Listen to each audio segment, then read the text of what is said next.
Tonight, cleaning up after almost a foot of snow. Traveling is still risky in some parts of the province. And a disagreement in recent spending by the province. Live from our studios in Regina, this is CTV News. Good evening. The sound of snow shovels, snow blowers, and graders heard all across southern Saskatchewan as a storm dropped about a foot of snow on us. Donovan May says more on how city crews are dealing with the aftermath. Regina is digging out from a blast of winter. Well, I just hope that this is it for me. More than 25 centimeters falling on the city in 24 hours. I was hoping we were done because I like spring and summer because it's easier to cut the lawn. City crews out in full force as snow routes have now been declared. It's all hands on deck. With all 26 plows and graders along with 12 sanders and 8 sidewalk tractors working around the clock in addition to hired contractors. This is our biggest snowfall of this season for sure. In terms of prepping for it, honestly, it's the same prep that we prep for 5 centimeters of snow to 25 centimeters of snow. Even though road conditions less than ideal, police reporting just 4 collisions over the course of the storm. The city focusing its clearing efforts on high priority roads and transit routes. Staying ahead of the snow, however, easier said than done. If it was 10 centimeters of snow and fell straight down nice and fluffy, it would be easy. But you get even a few centimeters and an 80-kilometer wind and things just get plugged up. Crews at the airport also busy. Several flights in and out of YQR delayed or canceled, and not just because of conditions in Regina. If we have a flight going into Calgary and they've got a storm and they can't land, they're not going to take off from here. So the weather on the arrival airport matters as well. Now, as the snow stops falling, the city will begin its systematic plow, reminding residents to be patient, adding they will begin residential street clearing based on priority over the next few days. Donovan May, CTV News, Regina. Now, even as the snowfall lets up, travel remains not recommended in several areas of the province. That includes highways around Prince Albert and Melfort. Wayne Mantika checked in with some travelers who decided to wait out the worst of the storm. Truckers pulling into the Regina Esso truck stop say they drove through very difficult weather conditions. I started early from Winnipeg yesterday. I knew this stuff was coming in, but still it took me instead of usual 6 hours, it took 8-9 hours to come here. It was pretty bad near Indian Head. Some truckers say they were the only vehicles on the highway during the height of the storm. Only we are truck drivers, we have to go destinations to cover the deliveries and loading. Still, many missed delivery appointments at their destination because of the weather. Yeah, I have an appointment this 7 a.m. So I forgot, so I called my office to rebook an appointment today. The highway hotline did not recommend travel through many parts of the province. RCMP confirmed that road conditions were poor.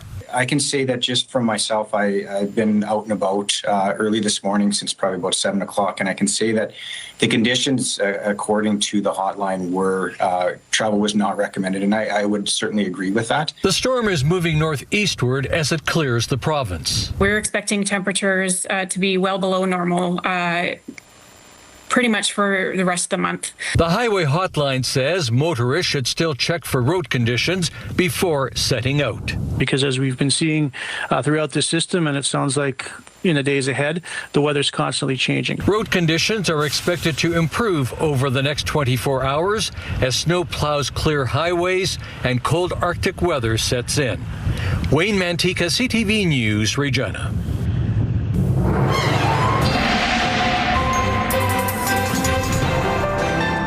Okay, Sabine joins us for our first look at weather. Regina's in the clear, at least when it comes to warnings, but we still have some warnings out there in Saskatchewan. Yeah, we started to see those snowfall warnings lift in southern Saskatchewan earlier today, Lee, but in place of that, in some parts of Saskatchewan, we're now seeing extreme cold warnings, and we're going to see those primarily in western Saskatchewan. You can see the yellow on the map behind me, and then we're still seeing those snowfall warnings because we're still seeing that system gradually making its way through Saskatchewan, heading more into northern Saskatchewan. Eventually, likely we'll see it completely clear out by later tomorrow. So we're still expecting snow in the east, seeing those extreme cold warnings in the west. For central and southern Saskatchewan, we are still going to see some very frigid temperatures. Now, the average daytime high is about -6. We did get up to -4. That was around midnight. And our low is around -16, which is around seasonal for this time of year. However, last year's daytime high of -27, we're probably inching closer to those temperatures for the rest of this week. I know there's just a couple days left, but I'll have those details coming up in your full forecast. Lee?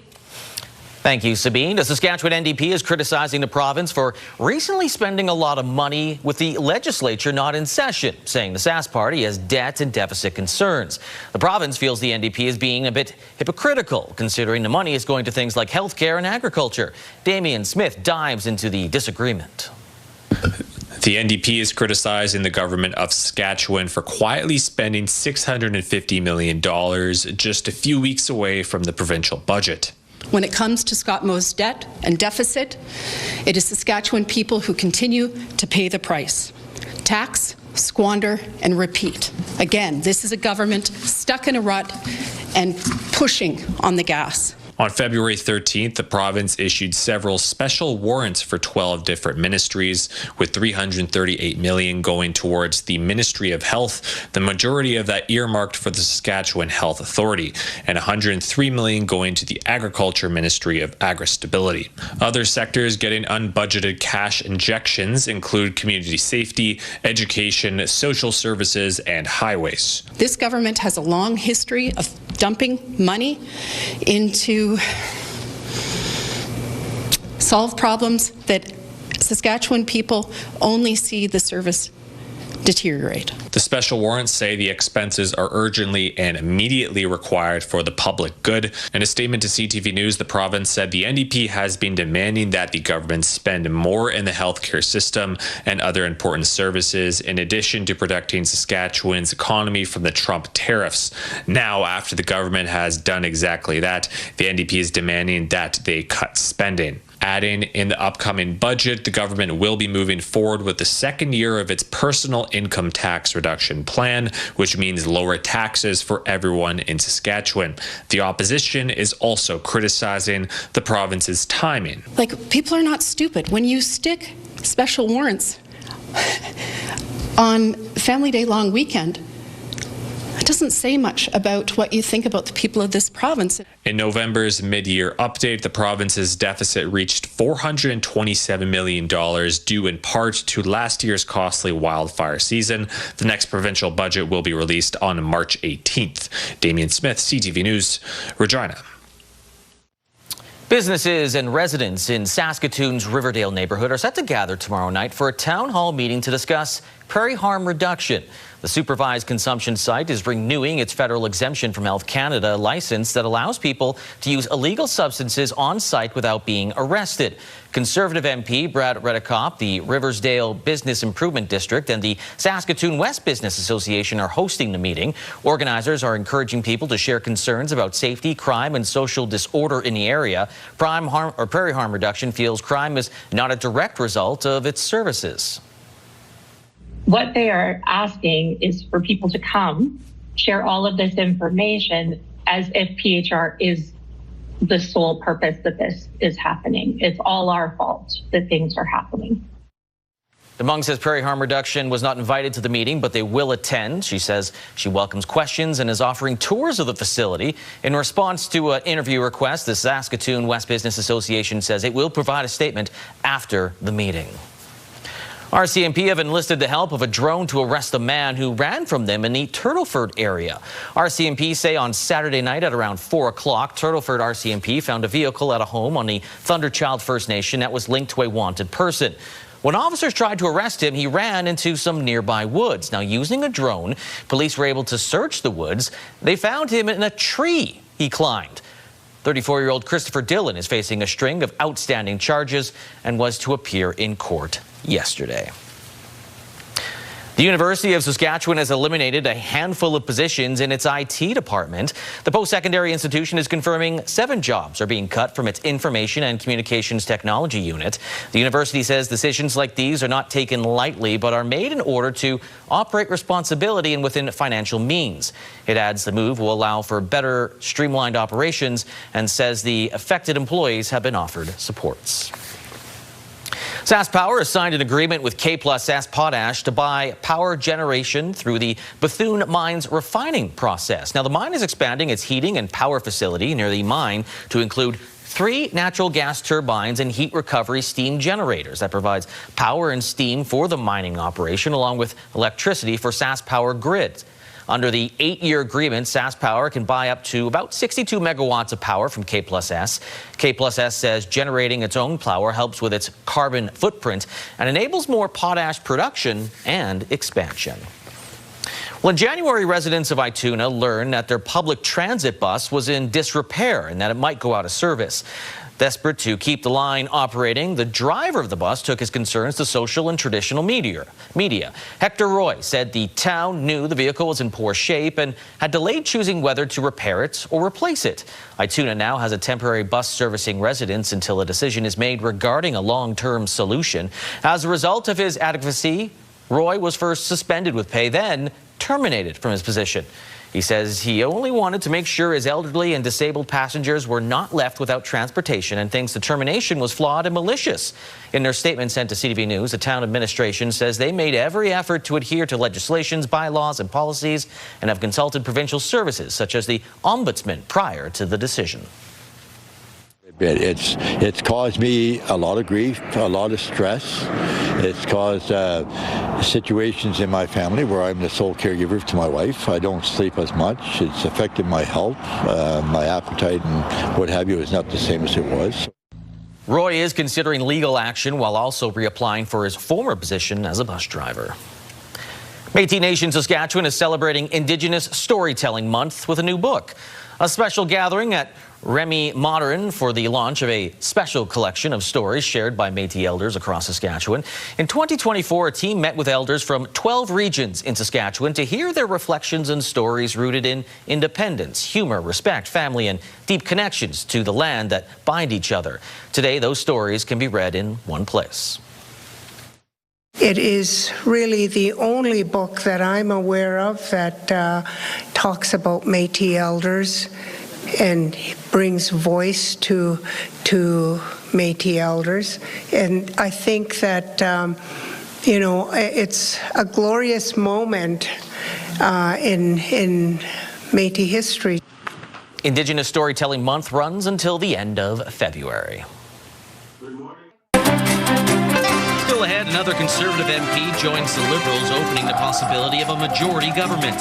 And with travel to the U.S. down, Canadian Airlines start canceling routes.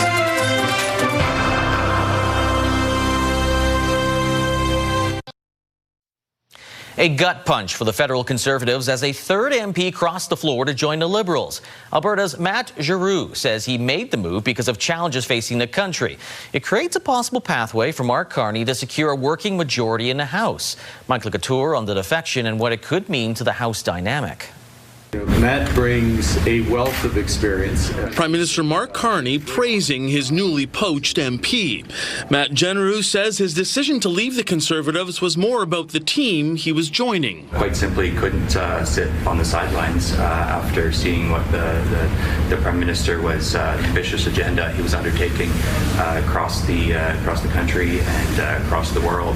In November, Giroux said he was leaving politics to spend more time with his family. But the Alberta MP says it was Carney's speech at Davos that convinced him to change his mind. I think it opened a lot of eyes for Canadians, Albertans, Edmontonians, just how serious this national unity crisis truly is. A Conservative leader, Pierre Poilievre, responded on social media, calling the floor crossing a betrayal of the people in Giroux's riding who voted for affordable food and homes, safe streets, streets and a strong resource sector.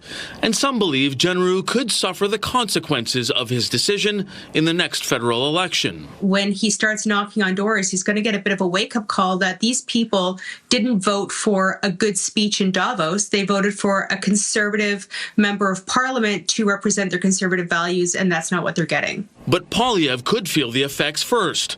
Jenneru is the third MP he's lost to the Liberals in the last 4 months. While polls have the Liberals and Conservatives in a dead heat, Carney has a 29-point lead when it comes to preferred Prime Minister. When some caucus members leave to cross the floor to join the Liberals, that's their own vote of what I'll say discontent with Pierre Poilievre as a leader and as a potential Prime Minister. Now, this latest floor crosser leaves the Liberals 3 seats shy of a majority. And with 3 by-elections coming up, they could get that majority without holding a general election. Mike Lecouteur, CTV News, Ottawa. The reduced demand from Canadians flying to the United States has air carriers making changes. Air Transat is canceling all flights to the States starting this spring, while WestJet is eliminating routes. CTV's Alex Carpa on what it means for the airplanes and possibly your travel plans. Yeah, this is myself with my daughter when she was going to school just outside of Pittsburgh. Mike Gebhardt is a frequent traveler to the United States. Well, on average, I would probably travel 3, 4, maybe 5. His daughter lives in Alabama, but visiting her sometimes is not easy. I do fly out of Saskatchewan most of the time, so it is a bit of a challenge. Leave early in the morning, come back late at night. But traveling could get a little more chaotic for passengers like Gebhardt. WestJet and Air Transat recently slashed several routes from Canada to U.S. cities. It's something to always be aware of. Statistics Canada data last month showed that Canadians continue to take fewer trips to the U.S. in November 2025. Travel agent Daryl Silver says passengers shouldn't be worried about this shift. Yes, could there be more problems now? I suppose, but in general, I don't think that that's significant if that is happening. A few travel experts we spoke to say passenger demand to the U.S. from Canada is down and say it's no surprise that airlines like WestJet and Air Transat are reducing these routes. It's one of those things where they feel they can focus on domestic, where they excel, especially on the West Coast, and become more profitable. It's good for them. John Graddick says the reduction is consumer-driven. Not driven by the weather, not driven by anything else. Consumers have decided that they'd rather spend their leisure travel dollars on flights other than the USA, and they're reacting to that. Meanwhile, Porter Airlines announcing it's adding routes to the U.S., saying travelers want more options. As for Gebhardt, he says he'll continue traveling to the U.S. to see his daughter, but when it comes to vacationing south of the border, he admits he's thinking twice, especially as flight options are reduced. Alex Carpa, CTV News, Winnipeg. Well, most Muslims around the world mark today as the first day of Ramadan. This is a month of compassion and when the community comes together. Yeah, it's a month of fasting and prayer from sunrise to sunset. Observers also give to charity and abstain from things like gossiping and lying. Those are just a few examples. Ramadan ends with Eid. Family and friends celebrate that at the end of a spiritual month.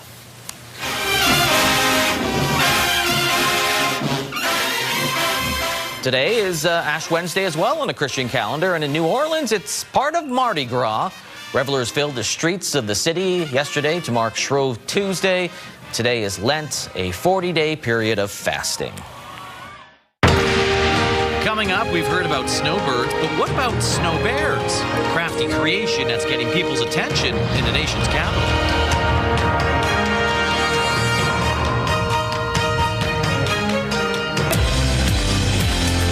Communities in Bloom, Thursday on Your Morning, why the Saskatchewan Community Foundation is supporting the Regina Floral Conservatory and how you can help too.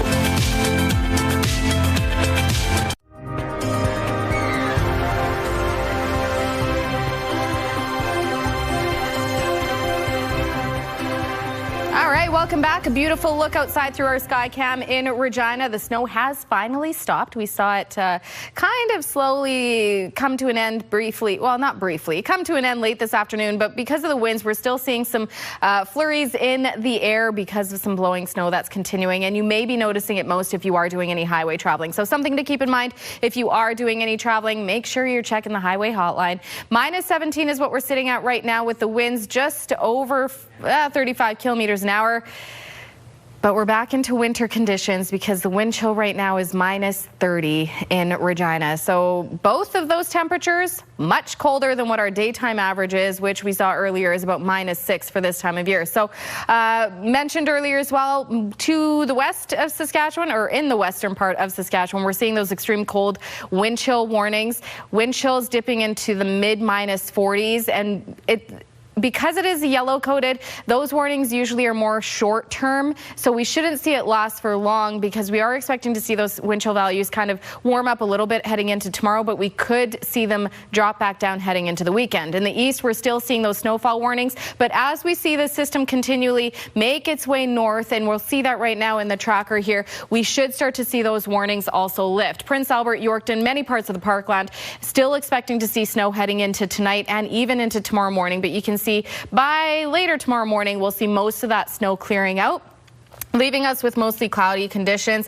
But as we've been hearing and as we've started to see, after that low pressure system clears out, we have a high pressure system coming in that's going to bring clearer conditions but very frigid temperatures. In particular, it is the wind chill values that we want to be mindful of. But even without the wind chill values, we're going to see a lot of those temperatures very cold compared to what our average daytime highs and lows are. So again, nothing to show you heading into the weekend for most of central southern Saskatchewan. It's just mostly cloudy conditions. We'll see a mix of sun and cloud throughout. But here's a quick look at snowfall totals between now and tomorrow morning, just following that system that is continuing to make its way north. But there will eventually be some scattered flurries by Friday that we start to see coming through part of southern Saskatchewan. As of right now, you can see by the time we get into Saturday morning, about 1 centimeter of snow for most of southern Saskatchewan. So really trace amounts, not something that's going to leave a lot that we've already received. Temperatures, though, that's the story, and that's what I want to talk about tonight. In the minus 30s for areas like La Loche and Lloydminster, and again, adding at least another probably 5 degrees to that to add to the wind chill value. And then tomorrow, we're still quite cold. La Loche minus 22, mainly sunny, minus 22 for Lloydminster, minus 19 with a mix of sun and cloud for Prince Albert, minus 18 and a mix of sun and cloud for La Ronge. Again, our average daytime highs for reference are usually about minus 5 to minus 8. So we are very cold tomorrow. Again, these are without wind chill. North Battleford, minus 23, minus 20, mostly cloudy for Saskatoon, minus 17 and cloudy for Yorkton. The southwest, we're in the mid-minus teens. Minus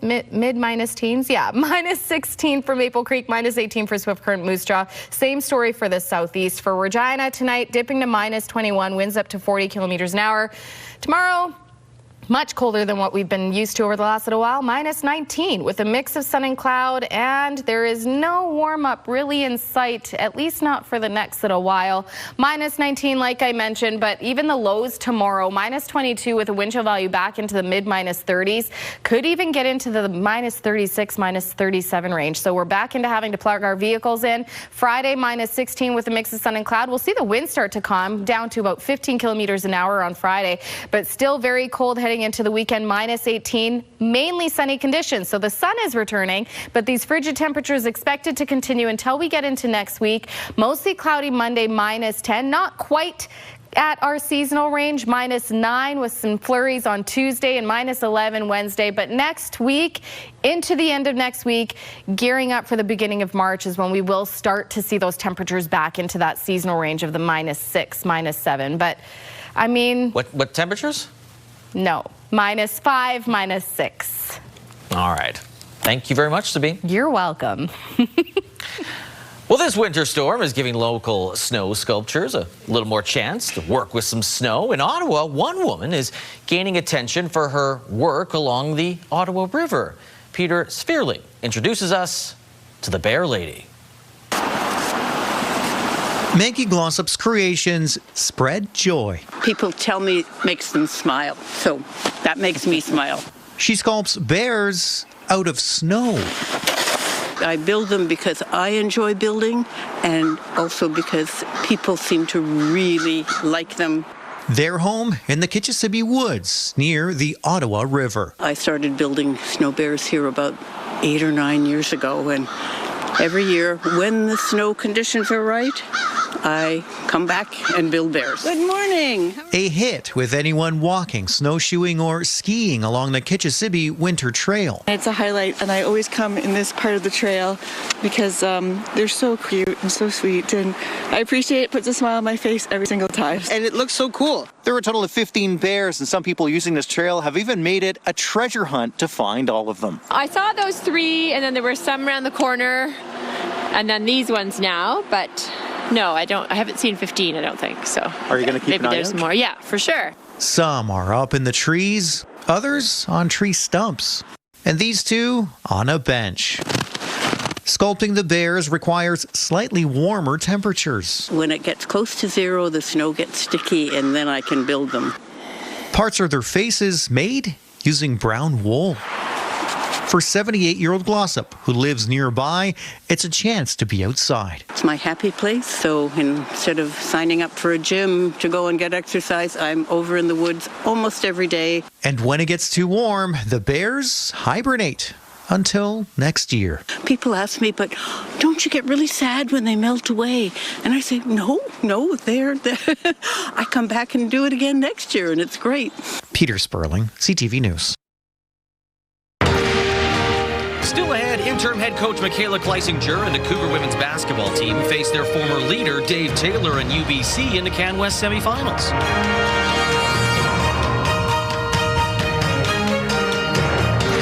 Well, it almost felt like a flashback to 1998, but in the end, Canada's men's hockey team found a way to bounce the Czechs and move on to the Olympic Winter Games semifinals. Scott Hurst has the roundup. Canadian passion was on full display following the men's hockey game in Milan. Incredible. It was a lot of fun to be a part of. But it was unfamiliar territory early on for Canada in its quarterfinal matchup against Czechia. After an early goal by 19-year-old Macklin Celebrini, Czechia responded with 2 goals of its own, putting Canada behind for the first time all tournament. Classic Canadian hockey. We don't wake up the first 20 minutes of the game. In the second period, more concern for Canada as captain Sidney Crosby left the game with an injury and did not return. But Canada was able to tie it up. Nathan McKinnon scored off a pass from Connor McDavid. It was stressful, but we never gave up. We believed. And that belief paid off. In the third, the teams traded goals to send this quarterfinal matchup to a 3-on-3 overtime. And it was former Toronto Maple Leaf Mitch Marner who scored the game-winning goal for Canada. It was electric. It was just so good to be part of this community and see all the Canadian passion. In other Olympic action, more podiums for Canadian athletes, including a gold in the men's 500-meter short track final. Stephen Dubois is now the Olympic champion. Also, Canada won a bronze medal in the women's 3,000-meter relay. The team of Dana Iblé, Kim Boutin, Florence Brunel, and Courtney Sereau. For Sereau, the 25-year-old from Moncton, New Brunswick, this is her 4th Olympic medal at these games. The spotlight returns to hockey tomorrow with the highly anticipated women's final, Canada versus the United States. The Canadians lost to the Americans earlier in the tournament, but Team Canada is the defending Olympic champion. Scott Hurst, CTV News, Toronto.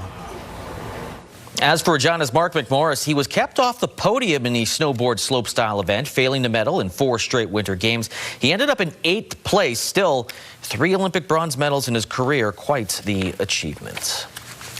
Riders have announced the second leg of their Grey Cup Community Tour with appearances at Telemiracle in Saskatoon and Canada's Farm Show in Regina. As for smaller communities, on March 6th, the Grey Cup will be at Westland Arena in Yorkton for the Terriers game from 6 to 7:30. The Cup will stay overnight and make an appearance at the Yorkton Tribal Council powwow. The Cup will also make a stop in Foam Lake February 27th at the Community Hall. Other stops include Meadow Lake, where it is right now, Assiniboia February 26th, Fort Capel February 28th, and Estevan March 14th. For more information, check out the Riders website, riderville.com. Well, sounds like a perfect movie script. A young prodigy coach facing her mentor in a winner-take-all basketball game. Well, for Cougars women's basketball interim coach Michaela Kleisinger, it's real life on Friday night. Jacob Carr explains.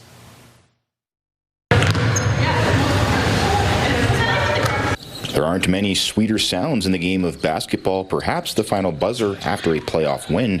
One more of those for the U of R Cougars women's basketball team would see them clinch a nationals berth. But in order to do so, the Cougars will have to defeat the UBC Thunderbirds and former head coach Dave Taylor, who spent nearly 2 decades in the role. I think Disney should make a movie because you couldn't write it better. We were just waiting to see who it was going to be, and it is Dave, and that's, in some ways really great, and we kind of know what to expect, and in other ways it's just kind of a really fun twist to sort of the end half of our season here. Second-year forward Izzy Foust, who back in her rookie year told me she committed to the Cougars from Manitoba because she wanted to help bring them a national championship, says the younger players want to win Friday's game for the veterans. I know we have a lot of fifth years this year, and I don't think they have been to nationals, and I think it would mean so much to us if we could help them get there because it's their last chance to do it, and we're such a tight-knit group that we're playing for them, we're doing it for them, so for us it means everything. For fifth-year Cougars, Brenna Metz, Rachel Vanderhooft, Kara Miskey, and Jade Belmore, they're trying to make their first nationals in their final season with the team. And for Kleisinger, she says there is no more deserving group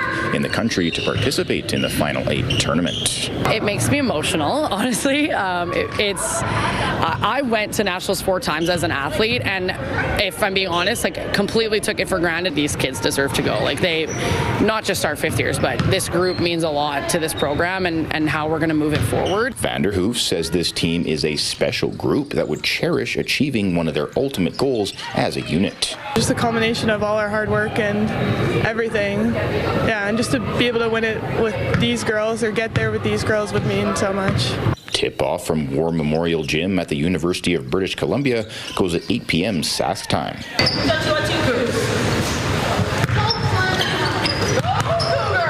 Jacob Carr, CTV News, Regina. Well, basketball, curling, hockey, not the only sports creating stars from our province. Bowling talent is on the rise. Hallie Mandrick has more.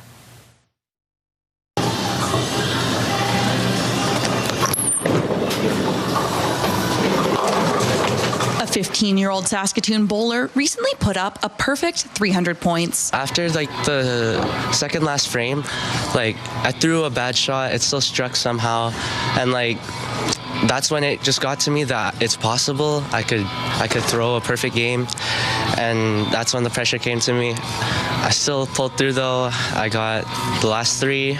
Those 300 points were far from just luck. Having already appeared in 4 national competitions, Andre Abasco has put a lot of time and effort towards his skill as a bowler. His coach says it's been fun to watch a new generation take to the sport. The sport has changed globally, do different equipment and different methods of doing it. I'm a bit old school, but these kids nowadays, they got a lot of power and a lot of energy. So it's growing. There's more enthusiasm overall. The province has seen a lot of bowling success in the past year, with the Saskatchewan women taking home the 5-pin national title in July, and a bowler from Saskatoon throwing a perfect game at the Canadian Youth Championships last year. Adam Anchuk says the sport is on the rise in Saskatchewan. The events that we have in Canada, the CTF and the YBC Nationals, there's more and more kids out of Saskatoon going. They're having a great time doing it.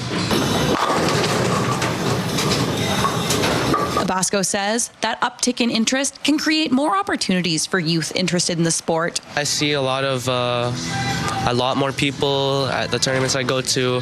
I learn a lot from them, and it's making me a better bowler the more I go to tournaments. After his perfect score in practice, Abasco is setting his sights on repeating that accomplishment. I'm hoping to bowl a 300 game in a league or a tournament.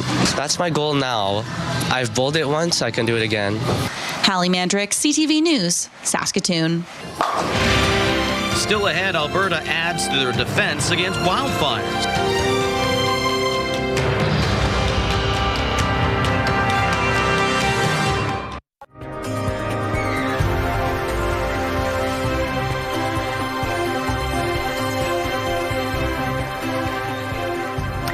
Let's take a look at your rural forecast heading into tomorrow. Again, we're going to see some very cold temperatures. And again, in western parts of the province, expecting to see some extreme cold wind chill values. Should hopefully start to warm up heading into tomorrow. But heading into tonight specifically, we will see some wind chill values in the minus 40s. But tomorrow, still expect some of these with wind chill values in the minus 30s. Now, Hudson Bay, a little bit of a warm spot there. Minus 13 cloud cover there for most of the day. Minus 19 for Kindersley, cloudy. Minus 23 for Lloydminster, mostly cloudy. Minus 20 for Melfort, Watrous, and Wynyard, all expecting to see cloudy conditions. But Meadow Lake seeing a little bit more sunshine tomorrow. Mix of sun and cloud. Minus 22 is the expected daytime high. Closer to the southern border, normally I'd say much warmer. Well, warmer than the minus 20s, but close to minus 20. Minus 18 in snow for Easton Cypress tomorrow. Minus 16 in snow cloud for Maple Creek. Over in the southeast, minus 16 for Kenora. Minus 18 for Broadview. And Lumsden and Pilot Butte, minus 19 with a mix of sun and cloud. If we take a closer look at Kalanze, where internet speeds up to 1 gig are available through SaskTel, located about 70 kilometers southeast of Saskatoon. Tomorrow, daytime high of minus 21 with a wind chill of minus 30, expecting a mix of sun and cloud with the winds up to 30 kilometers an hour.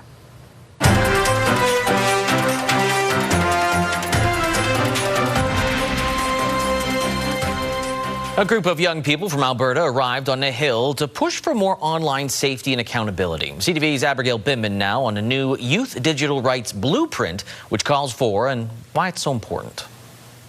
1, 2, 3, to you! Among this group of young people on Parliament Hill, Jordan Varney says online bullying from a young age actually changed her personality. My light kind of dimmed, you could say. Like the spark that you have as a child where you're happy and you want to do all these things and you have these dreams, these kind of cruel areas can really diminish people's light.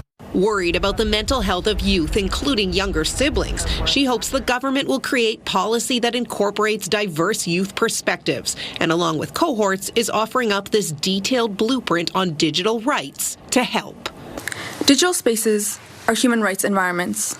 Youth are calling for clear federal action, which include a national youth digital safety advisory council with real decision making, a statutory duty of care requiring platforms to assess and prevent harm. Since France and Australia introduced social media bans for young people, there's been speculation as to whether Canada will do the same. Ottawa has promised a new online harms bill is coming. This group says bans police rather than protect, with adults telling youth to just be careful. If anything does happen in an online space, it is our own fault. They want to see a safety net instead, with improved reporting systems. We're ready to work. The question is whether the government is ready to meet us with the same courage, humility, and urgency. A spokesperson for the relevant minister's office tells CTV News they are aware of the recommendations and the government, quote, intends to act to better protect Canadians, especially children, from online harms, but did not offer any specifics nor a timeline for a new online harms bill. Abigail Beeman, CTV News, Ottawa. Alberta is stepping up its fight against wildfires, spending hundreds of millions of dollars for new water bombers. It's being called a long-term investment aimed at strengthening response while also creating local jobs and boosting training programs. Mark Villani has more. Alberta has seen its share of wildfire devastation, from homes burnt to the ground in Fort McMurray to the town of Jasper up in flames. It's why the province is opening up its pocketbook to stay prepared. This is an investment in public safety, in the lives of Albertans, protection of their property, protection of our communities. Alberta's government is spending $400 million allocated from its 2024 budget to purchase 5 new DHC 515 aircrafts from de Havilland, Canada. These new models will complement Alberta's existing fleet of 4 water bombers, flying 15% faster at up to 330 kilometers per hour and increasing aerial drop capacity by nearly 60%. Entirely built in Alberta, the first water bomber is expected to arrive by spring 2031 and the remaining aircraft delivered over the following 2 years. New aircraft are a game changer. They're built for Alberta. They fly faster, carry more water, and reload in seconds, giving our wildland firefighters the power to hit wildfires hard and early. It's all part of a deal that aims to create and sustain at least 1,000 jobs. Welcome news for SAIT's aviation programs, which have doubled training capacity over the last few years just to keep up with demand. And today, we have over 80% of our airplanes either made by us or sourced by Canadian companies. Unheard of in this kind of sector in aerospace. All the while, de Havilland soon expects to open its new field manufacturing facility by 2028, just 30 kilometers east of Calgary in Wheatland County. This was a move that shows confidence in Alberta's economy and our government's ability to keep Alberta as the best place to do business. And with a stronger workforce and faster aircraft, Alberta hopes to save more lives. It can be greatly reduced when we're capable of a stronger and more rapid response. Mark Villani, CTV News, Calgary. All right, farm markets, canola street price down 70 cents to $619.43 per ton. The futures price up $7.70 to $670.20 per ton. Amber durum wheat, no movement, $278.59 per ton. Red spring wheat's up $3.15 to $259.36 per ton. Feed barley stays the same, $232.01 per ton. Flax is $650.54 per ton. Those prices courtesy of Bunge. As for the markets, both on the way up, the TSX went up by 493 points, the Dow Jones by 129. The Canadian dollar, it went up a little more than 0.3% to 73.01 cents US. Commodity front, gold up almost $100. West Texas Intermediate crude up $2.79, while Western Canadian Select crude went down 49 cents. And gas in Regina, we have no movement. It's at $1.27.9 cents per liter.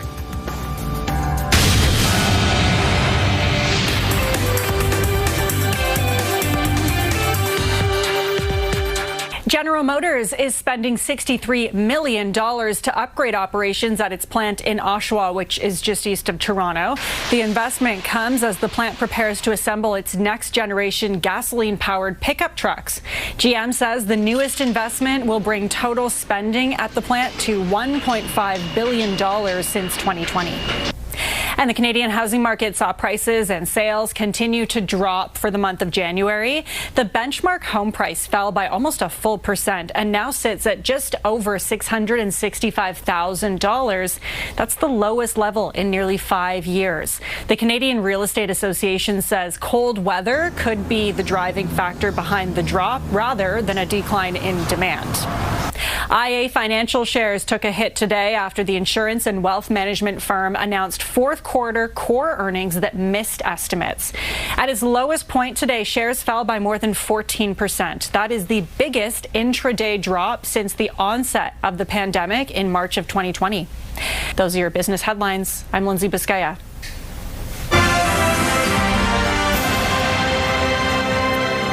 Wow. Coming up tonight. We got a lot. Shifting gears, followed by the Big Bang Theory. Then you got Children Ruin Everything, Shark Tank, Big Bang, E-Talk, Big Bang Sandwich with children and sharks. Oh. Oh, my. If what's happening outside isn't enough snow for you, Disney's Frozen has been extended at the Globe Theatre for an extra 3 weeks.